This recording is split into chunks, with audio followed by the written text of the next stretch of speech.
Just when you think that nothing can be more exciting, the Kinabalu Park braces you for the next level. Come face to face with the legendary Mount Kinabalu. At 4,095.2 meters and growing at a rate of 5 millimeters a year, it is the highest in Southeast Asia.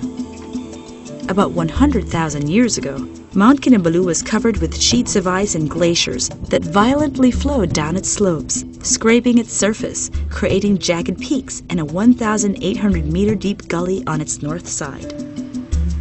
There are two trails to the top, the Summit Trail and the Mesilao route.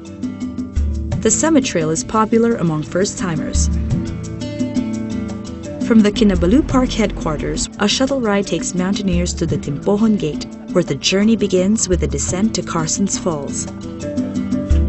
The first leg of the expedition, ending at 3,272.7 meters, takes about 4 to 8 hours, depending on one's pace. The Mesilao route, commencing at the Mesilao Nature Park, is the road less traveled. It is longer and more challenging, and thus requires an above-average fitness level. Scientists and researchers normally opt for this path to study the diverse plant and wildlife in the area. There are no written traffic rules along the trails of Kinabalu. Here, universal courtesies become the law, and everyone seems to be at their best behavior. There is a sense of solidarity and respect among climbers from all parts of the globe. New friendships, mostly unspoken, are built along the way as encouraging smiles and warm greetings are offered in the midst of the chilly atmosphere and thinning air.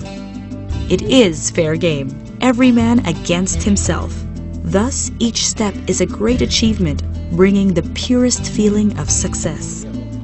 Among the steep and winding passages, there are several shelters, or pundok, where climbers, including local porters who scale the mountain daily to deliver heavy loads of food and other supplies, can take a breather and observe the gradual rise in altitude marked by changing ecosystems.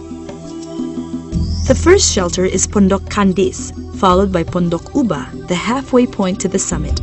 The third shelter, Pondok Loi, is characterized by various species of moss, tree ferns, bamboo, and rhododendrons. The area surrounding Pondok Mempening, the fourth shelter, is home to wild begonias and squirrels waiting for leftover food. Less than 200 meters away is Layang Layang, where the Summit Trail meets the Mesilao Trail.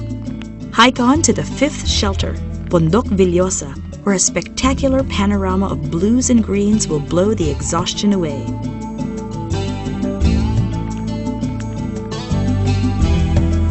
At an elevation of 2,690 meters, the forest becomes even more stunted, but the colors are more vivid.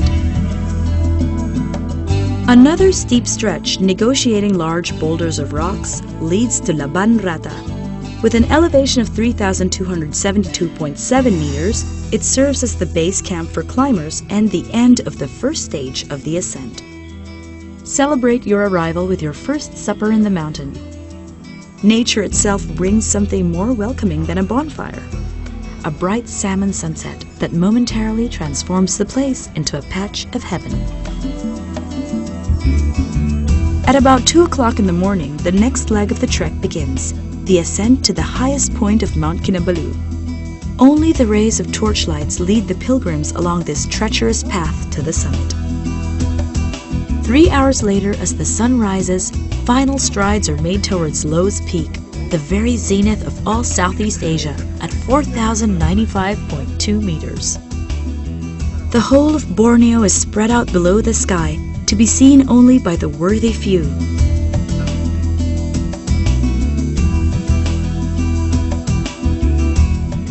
The descent from Lo's Peak is another challenge.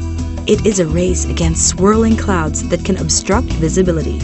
Even then, the bolder ones venture through the boulder path, more popular by its Italian name, Via Ferrata. This non-traditional trail embraces the rock face through steel cables, ladders, and rungs. At 3,800 meters above sea level, the world's highest and Asia's first Via Ferrata is operated by Mountain Torque in Kinabalu.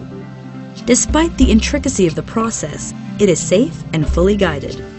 Anyone who is physically fit from ages 10 to 70, including those with little or no climbing experience, can pick from beginner to intermediate routes that are designed to match one's ability and endurance.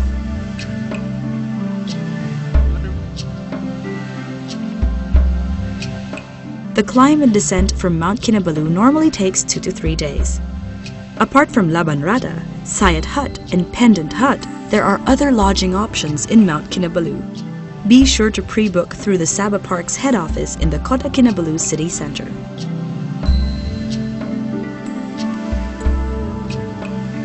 On the way back to the city, drop by Pekan Nabalu for some locally made souvenirs that will remind you of the freedom you have earned by scaling the peak. At the far end of the premises, there is a full view of the mountain.